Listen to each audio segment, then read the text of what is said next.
भारतीय संस्कृति में नेता कौन होता है? आपने महाभारत देखी होगी। जब शुरुआत होती है तो भरत, राजा भरत जो थे, बताते हैं उन्हीं के नाम पर भारत, इसका नाम भारत पड़ा। वो कैसे थे? राजा भरत के 7 पुत्र थे और 7 पुत्रों में से उन्होंने देखा कि राजा बनने के एक भी योग्य नहीं है। उन्होंने देखा कि राजा बनने के लिए एक भी योग्य नहीं है तेरे पुत्रों में। इसलिए उन्होंने अपने सेनापति का, उनके सेनापति का पुत्र था शांतनु, उसको राजा बनाया। माँ ने उनकी ने कहा कि 7 पुत्र हैं, किसी को तो बना। बोला ये राज्य मेरी बापौती नहीं है, ये जो राज्य है ये जनता का है और जनता का योग्य शासक होना वो बहुत आवश्यक है, अयोग्य नहीं। तो ऐसे होते थे भारत के राजनेता, राजा। आज या तो मैं नहीं हूं, या तो मैं रहूंगा। अगर मैं नहीं हूं तो मेरे अंगूठा टेक, जिसे ABCD नहीं पता राजनीति की, देश के बारे में, वो बनेगी। मैं बनूंगा, मेरा बेटा बनेगा, मेरा पोता बनेगा। 3-3 पीढ़ी की व्यवस्था कर देते हैं। ये हैं आज के, उनको नेता कहेंगे क्या? वो नेता नहीं है। उसके बाद देश बेचने के अलावा, आपको गिरवी रखने के अलावा कुछ नहीं करेंगे। तो भारतीय संस्कृति में एक हितोपदेश का श्लोक है, नारिकेल समाकारा दस्सन्ते बहु सज्जना अन्येन बद्रिकाकारा यादर्शी भयो जना। यह है परिभाषा। इसका क्या मतलब है? विशिष्ट पुरुष वो नारियल के समान होते हैं और सामान्य पुरुष वो बेर के समान होते हैं। अब नारियल में और बेर में क्या अंतर है? नारियल को जब आप देखोगे तो कैसा लगता है देखने में? अशोभनीय होता है देखने में, उसमें कोई शोभा नहीं है। उसमें बड़ा उबड़ खाबड़ सा, और ऐसे ही बाल वाल जो उबड़ खाबड़ होता है, कोई देखने में उसमें वो नहीं है। और बेर कैसा होता है? बहुत दूर से चमक मारती है उसमें। लेकिन अगर बहुत सुंदर लगता है ना, लेकिन अगर किसी अज्ञान व्यक्ति ने डांट के नीचे दबा दिया तो डांट बाहर मिलेगी,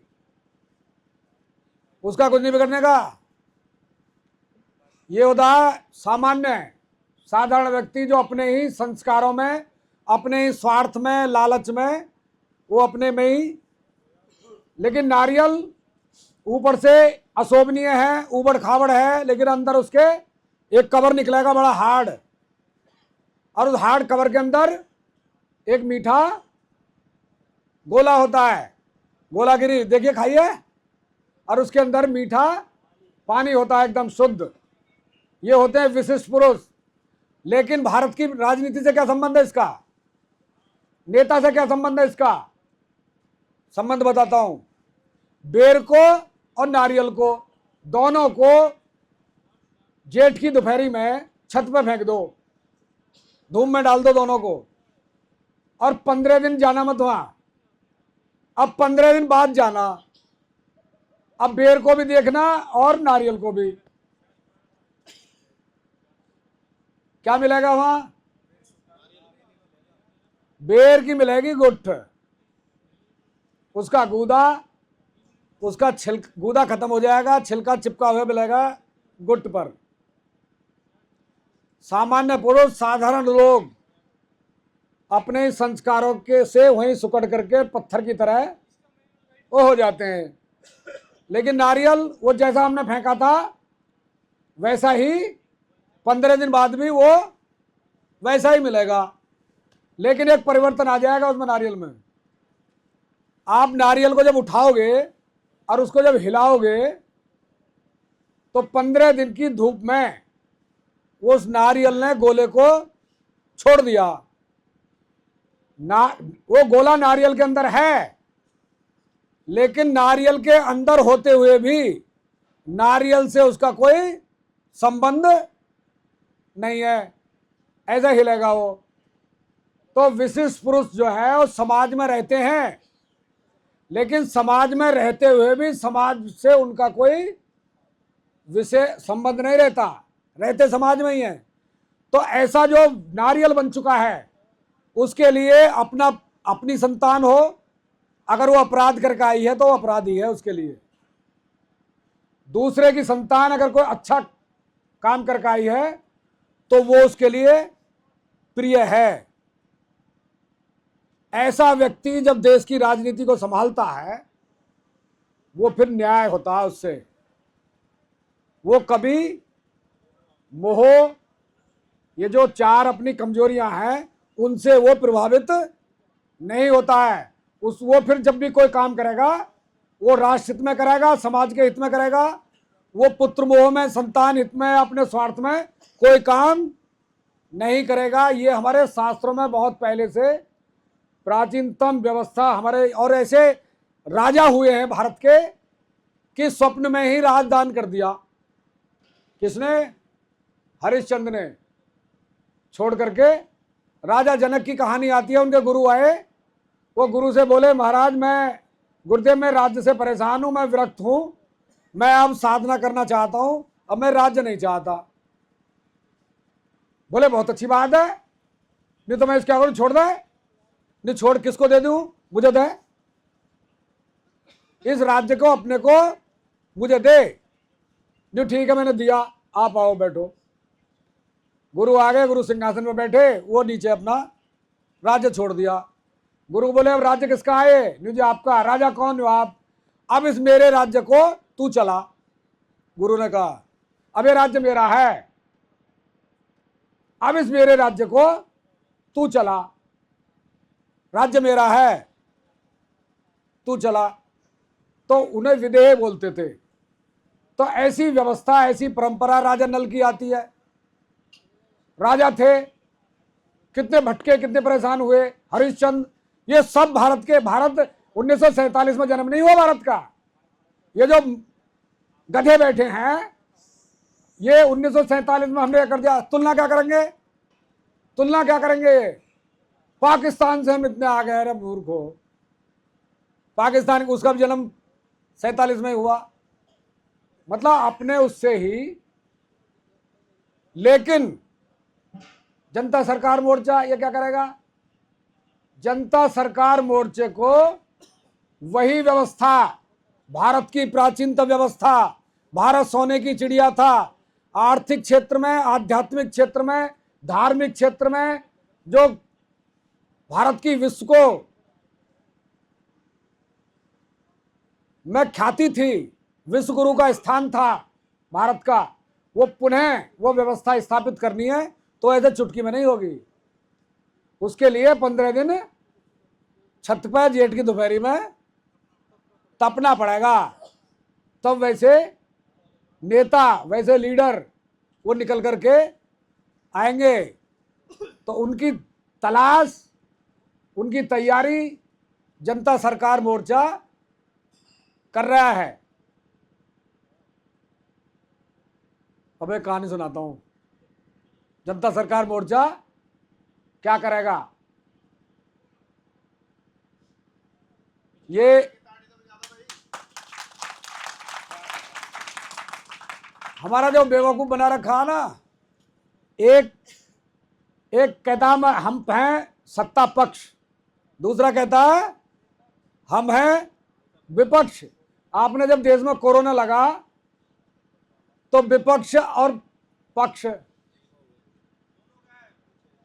दोनों गायब नहीं, दोनों ही, मतलब लोगों को मारने में विपक्ष भी ये जोर लगा रहा था कि भाई तुम लोगों को मारने में व्यवस्था ठीक नहीं कर रहे, और करो, और वैक्सीन लगाओ, और ये करो, लॉकडाउन पहले क्यों नहीं लगाया, इतना लेट कर दिया। मतलब, और देश में उस वक्त जब लॉकडाउन लगा, उस वक्त सारे राजनीतिक पार्टियों की सरकारें थी देश में।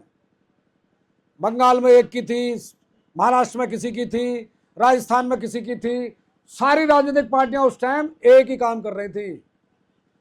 कि कैसे न्यू वर्ल्ड ऑर्डर का जो एजेंडा है डीपॉपुलेशन, कैसे भारत की जनसंख्या को कम किया जाए, सारी इसी पर लग रही थी। अब हम बड़े भाई विपक्ष ये करेगा, वो ये करेगा, कोई कुछ नहीं करेगा, तुम्हारा नहीं है उनमें कोई भी। तुम्हें क्या करना, वो मैं कहानी के माध्यम से क्या करना, आपको अपने विवेक का प्रयोग करना। एक नारी, एक महिला किसी बात पर घर में नाराजगी हो गई, परिवार में हो जाती है कई बार, ये आज की बात नहीं है, पुरानी बात है। अब तो व्हीकल चल रहे हैं, रोडें हैं, तमाम रास्ते हैं, तो वो नाराज होकर के किसी बात पर, जैसे ही घर के इधर उधर हुए काम पर, वो अपने बच्चे को लेकर के अपने पीहर को निकल गई। जब वो पीहर के लिए निकली, अब वो रास्ते में पैदल का रास्ता था, जंगल का रास्ता था, और रास्ता भटक गई। अब वो जो रास्ता भटकी तो वो एक घने जंगल में वो पहुंच गई। अब उसको रास्ता नहीं मिला, तो हार तक करके कि कोई आए, किसी से रास्ता पूछूं तब मैं ऐसे चलूं, इसलिए हार तक करके एक पेड़ की जड़ में वो अपना बैठ गया आराम से। अब चूंकि वन था, अब वन में तो जंगली जानवर रहते हैं, अब वहां कहीं घूमते फिरते वो शेर आ गया। उस महिला ने उस शेर को देख लिया। महिला ने सोचा तू घर से नाराज होकर आई है, ससुराल वाले समझेंगे पीहर चली गई, और पीहर वालों को पता कि अपनी ससुराल में है, और ये शेर जो है तुझे भी और तेरे बच्चे को भी, दोनों को ये खा जाएगा। उस महिला ने क्या किया जाए, तो उसने हिसाब किताब लगाया, मरना तो है ही, तो क्यों ना कुछ किया जाए। अब अंत समय में मरने के टाइम पर जो कुछ बने वो करो। तो उसके अंदर एक युक्ति आई दिमाग में, जो हम खोजने की कोशिश कर रहे हैं मोर्चे के लोग, वो युक्ति आई उसके समझ में। अब वो जब युक्ति आई, उसने कहा कि इसका प्रयोग किया जाए, अब खाएगा तो है ही। तो उसने क्या किया, वो बच्चे को चूंट लिया, हाँ चोंट लिया उसको। चोंटने से बच्चा रोया तो बोली उस बच्चे से, रो मत, चुप हो, तू यहां बैठ, एक तो वो आ गया अब लई मार के। अब ये बात शेर ने सुन ली। शेर ने कभी महिला देखी नहीं थी, जंगल में महिला थोड़ी होती है। अब वो बच्चे को बैठा करके रोते हुए को, एक तो वो आ गया अब मार के लाई, अब वो शेर की तरफ जो चली, शेर ने सोचा ये तो कोई तुझसे भी कोई खतरनाक वो है, वो दौड़ी उसकी तरफ को, शेर की तरफ को, कि मारेगा तो है ही, खाएगा, देखते हैं क्या होता। अब वो शेर के अंदर भय बैठ गई। अब जैसे वो दौड़ी तो शेर वापस घूमा और शेर ने दौड़ लगा दी। अब वो थोड़ी दूर तक तो दौड़ी, शेर ने वापस फिरकर उल्टा फिरकर नहीं देखा, दौड़ता दौड़ता दौड़ता दौड़ता उसने पूरा जंगल वो पार कर दिया। जब दूसरे जंगल में प्रवेश किया तो वहां एक गीदड़ मिल गए। गीदड़ ने देखा ये शेर कैसे भाग रहा है, भयभीत, इसके पीछे तो कोई है नहीं और आगे भी कोई नहीं है, अगर ये किसी का शिकार कर रहा हो, ये भाग कैसे रहा, और कुछ भयभीत लग रहा। तो गीदड़ आया, गीदड़ बोला महाराज महाराज महाराज रुको। वो उसने कुछ पीछे देखा शेर ने, तो महिला कहीं दूर दूर तक उसको नजर नहीं है, तो रुका। वो बोला हाँ भाई, महाराज कैसे भाग रहे हो, आप तो बड़े भयभीत से लग रहे हो, क्या बात है। अरे उस वन में जो है जंगल में वो शेर मारी आ गई है। बोले शेर मारी, ये क्या हो, अरे बड़ी मुश्किल से जान बचा गया, वो तो बच्चे को मुझे मार के बच्चे को खिला देती अपने को। शेर मारी आ गई जंगल में। महाराज आप शेर हो, आप तो जंगल के राजा हो। हाँ मैं भी अपने को राजा ही मानता था, और वो तो अपने बच्चों को खिलाने की बात कर रही मुझको। वो गीदड़ बोला मैं कैसे ऐसे इस तरह कैसे मालूम, आप मुझे दिखाओ तो सही कहाँ है, बेवकूफ़ मत बनावे, तू वह जो पहले ही जो है धोखा देने वाला तू आदमी है, तू कभी हमेशा चीटिंग करता। और वो तो शेर को ही मार के खिलाएगी, तो इस बार तो जान बच के आ गई है मेरी, इस बार नहीं जाऊं। लेकिन उसने बड़ा तसल्ली गीदड़ ने उसको दी, महाराज आप शेर हो, आपको कोई नहीं मार सकता, आपसे तो हाथी भी डरता है, ले बहुत देर हो गई। नो सुन, वो पकड़ेगी मुझे, मुझे मारेगी, तू भाग जाएगा। गीदड़ बोला महाराज इसका एक रास्ता है, नहीं बताओ, मुझे देखना जरूर है। इसका रास्ता ये, मैं आपको तो लेकर भग नहीं सकता। हाँ मुझे तो लेकर नहीं भग सकता। नहीं तो एक काम करते हैं, एक रस्सी ले लो मजबूत सी और अपने गले में बांधो और मेरे में बांध दो। आपको तो नहीं लेकर भग सकता मैं, पर लेकिन मुझे दिखाओ तो सही। शेर की कुछ समझ में बात आई। शेर बोला हाँ चल, ये तो बात ठीक है, मुझे तो लेकर तू नहीं भगेगा। अब एक रस्सी मजबूत सी ली, अच्छे मजबूती से शेर ने उसके गले में बांधी, अपने में भी बांधी। अब वो वापस चल दिए। तब तक वो महिला वहीं बैठी थी। महिला ने सोचा कि पहले तो बच गई, लेकिन इस बार जो है, इस बार मामला गंभीर है। वो और नजदीक आए और नजदीक आए। शेर ने वहीं से दिखाने लगा, वो देखो बेटी, वो देख यहीं से नहीं महाराज आगे कुछ चलो। अब वो गीदड़ तो उसको, गीदड़ ने देखी कि तो महिला है। क्योंकि गीदड़ कभी कभी गांव तक भी राउंड मार जाता था, तो उसने देख रखी थी महिला भी है, महिला है। बोले जी ये तो महिला है, नहीं ये क्या हो, ये तो शेर मारी है, ये बच्चे को खिलाएगी। नहीं नहीं महाराज आपके गलतफहमी हो गई है। इतना महिला ने देख लिया। महिला ने देखा कि रस्सी बंध रही है। ये शेर तो डर गया था, ये गीदड़ ले आया इसको। अब वो जब थोड़े और नजदीक आए, महिला ने, ये नारियां हैं हमारे देश की। अब वो महिला ने, इतने ही उसके दिमाग में दूसरी युक्ति आ गई। वो फिर बच्चे को बैठा कर खड़ी हुई। खड़ी होकर के उन्होंने शेर को नहीं कहा कुछ भी, गीदड़ से बोला अबे गीदड़, तुझसे कही दो ले कही है,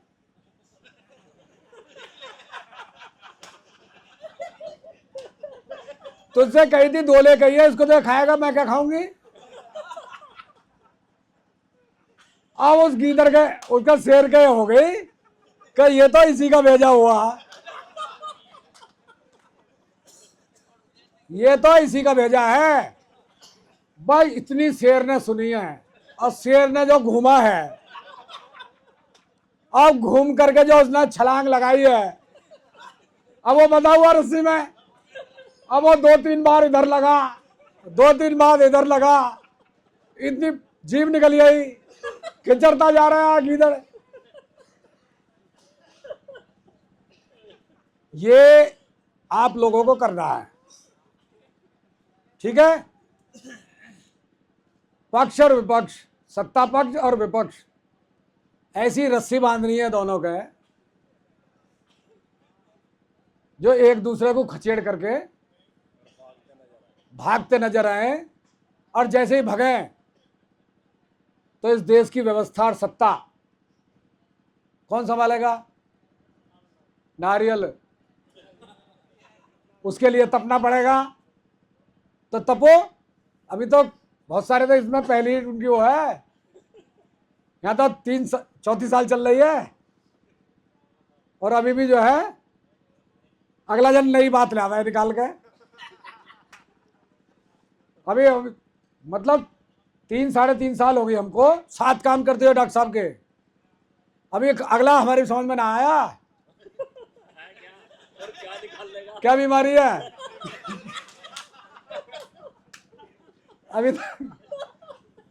अभी तो जो शोरूम है ना वही चल रहा है, गोदाम में तो एंट्री नहीं है अपनी। तो ये स्थिति अब आप देख लो तो आपको क्या भूमिका, क्या रोल निभाना है। अब भारत के आसपास कई देशों में क्या क्या हुआ, कई देशों ने सत्ता को हिला दिया। नेपाल में, बांग्लादेश में, श्रीलंका, देखा नहीं आपने? तो वो परिणाम क्या निकला उसका? 0 परिणाम, 0, कुछ नहीं बदला। तो ऐसे ही हटा सकते हैं, हटाने में कोई ज़्यादा बड़ी वो नहीं है। लेकिन हमें भारत, वही भारत बनाना है। जैसे अभी हमारे राजू भाई बता करके गए हैं, हम क्या है, बहुत से लोग तो अभी उनको ये समझ में नहीं आ रही, भाई हमने ज़मीन खरीदी, ज़मीन के पेपर, रजिस्ट्री हुई, 100 बीघे ज़मीन खरीदी हमने, अब वो रजिस्ट्री है, रजिस्ट्री के पेपर हमने ला करके अलमारी में, सेफ में अपना लगा दिया, लॉकर में। हम क्या कह रहे हैं, हम 100 बीघे ज़मीन के, ज़मीन कहाँ, उस पर कभी गए ही नहीं। तो ये जो हमारे हाथ में है, जिसको हम कह रहे हैं नोट, ये हमारे रुपए का कागज है, ये रुपया नहीं है, ये रुपए की पर्ची है, रजिस्ट्री, ये उसके रजिस्ट्री के पेपर है जो वचन दे करके दिए हैं उसने, गवर्नर ने। इन पर्चियों को अभी कब्जा तो लिया ही नहीं जमीन पे, भाई जमीन तो हमारी जगह जो कब्जे में आए, कागज से थोड़ी आ जाएगी, वो तो कागज है जमीन के, जमीन थोड़ी है वो, फसल तो जमीन पे होनी है। तो जब तक कब्जा नहीं होगा, दखल कहते हैं उसको, दखल, वो है नहीं। तो रुपए के जो पेपर हमको दे रखे हैं, ये उन पेपरों से ही हम खुश हैं, और जमीन सारी उसके पास रखी है आरबीआई के। अरे रुपया तो वहाँ है हमारा, सोना चांदी जो हमारे बुजुर्ग मेहनत कमाई हो रखी है, तो पेपर है। अब पेपर से संतुष्टि होती हो तो अपना ठीक है, वापस लेना है तो लेने के लिए तो तैयारी चाहिए पूरी। जब हमको ये भी पता पड़ गई कि हमारे डकैती पड़ गई, और डकैती डालने वाले के भी हमें पता है, और फिर भी हम चुप रहे हैं, तो इससे बड़ी दिवालियापन बड़े बड़े हम नेताओं के बीच में रहे। वहाँ क्या है, नेताओं के पास वहाँ दो चीज़ होती हैं नेता से, एक तो लालच होता है, नेता से हम ये काम ले लेंगे, ये पद ले लेंगे, या थोड़ा भय होता है, ये बड़ा नेता है, हमसे कुछ छीन ना ले पद को, या कुछ ये नुकसान ना कर दे, हटा ना दे। तो ये अक्सर वो समस्या रहती है। तो डॉक्टर साहब जब बोल रहे थे, तो मेरे पूरी पिक्चर जो है वो घूम रही थी, पूरी पिक्चर। अब वहाँ बैठ जाते हैं, उस नेता को जो जूनियर होते हैं ना, वो खुश करने के लिए कैसी कैसी बातें बनाते हैं, कैसी कैसी बातें बनाते हैं। अब जो हम जैसे थे वो अपना मौन रहते थे, मौन बिल्कुल, क्योंकि गलत का हुक्रा बनना, झूठी प्रशंसा करनी वो नहीं, लेकिन वो देते। लेकिन नेता का एक वो होता है, नेता चुप रहने वाले पे भी गौर रहती है उसकी। तो आखिर में जब 1 घंटा हो गया, 1.5 घंटा हो गया, बाकी सब बोल रहे हैं, चापलूसी अपना नेता के सींग चुपड़ रहे हैं, तो नेता की नज़र जाती है, वो कहते सिसोदिया जी आप 1-1.5 घंटा हो गया, आप बड़े शांत बैठे हो, आए ना नोटिस में, बिना बोले भी नोटिस में आते हैं। हम अपनी बात कह दे, हमने अपने ढंग से अपनी बात कही, अब हमारी बात ज़्यादा प्रभावित कर गई उसको, मौन रहते हुए भी हमारी बात जामन की जी ये ठीक है, अपनी बात ज़्यादा प्रभावित कर गई, तो और ज़्यादा क्लोज आ गए, बड़े नज़दीक आ गए। तो ये जो अपना लालच, कुछ पाने की चाह, ये हमारी जो अंदर का जो कॉन्फिडेंस है उसको तोड़ देती है। क्योंकि आप झूठी प्रशंसा करोगे, तुम झूठ बोल रहे हो, बताइए नहीं, झूठ बोल रहे, फ्रीक्वेंसी अपनी वो डाउन होती है, लो होती है। और झूठी प्रशंसा और खामोखा डरना, भाई कौन क्या हमसे, परमात्मा ने तो दे रखा हो, देखो छीन लेगा हमसे, नहीं छीन सकता। इसलिए हमारा हमें ज़्यादातर देखते हैं हम समाज में कि वो क्या होता है, अगर आप काबिल हैं तो कामयाबी आपके पीछे पीछे वो घूमेगी। महत्वपूर्ण क्या है, काबिलियत। लोग क्या है, अपने को काबिलियत, उस पर अपने को अपना निर्माण करने में तो ध्यान देते नहीं हैं, और वो ढूंढते रहते हैं कामयाब कैसे हों हम।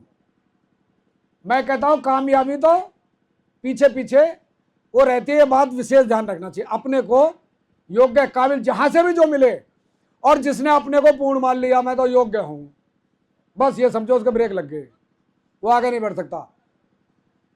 आज भी मैं अपनी बात कर रहा हूँ, मुझे सुनने में जो है, जो मिलता है सुनने में, चूंकि मैं एक श्रोता बहुत अच्छा हूं, और जो श्रोता अच्छा होता है वक्ता भी अच्छा होता है, वक्ता भी बहुत। तो श्रोता वक्ता बनने के लिए श्रोता एक एक चीज को जो डॉक्टर साहब बोलते हैं, अब वो टेक्निकल और थोड़ा वो बहुत अच्छा जो है इतना वो करते हैं, लेकिन उसको हमको अपने ढंग से नकल नहीं करनी है, हमको अपने ढंग से ही अपनी बात रखनी है, अपनी नेचुरलिटी को खोना नहीं है। जो परमात्मा ने हमको जैसा बनाया है वैसा ही हमको वो रहना है, अपने शब्दों में अपने तरीके से अपनी बात हमको वो रखनी है। अनुभव सबके पास है, ऐसा कोई नहीं है जिसके पास अनुभव ना हो, लेकिन हम जब बोलना शुरू करते हैं आना शुरू हो जाता है, आना अपने आप शुरू हो जाता है, क्योंकि हम व्यक्तिगत अपने लिए ना बोल रहे हैं ना कर रहे हैं, हम समाज के लिए, प्रकृति के लिए, परमात्मा के एक नुमाइंदे बन करके जब हम बोलते हैं तो इतना कुछ खजाना हुआ था भंडार है। डॉक्टर साहब का थोड़ा लिंक अच्छा उस गोदाम से वो, तो उसके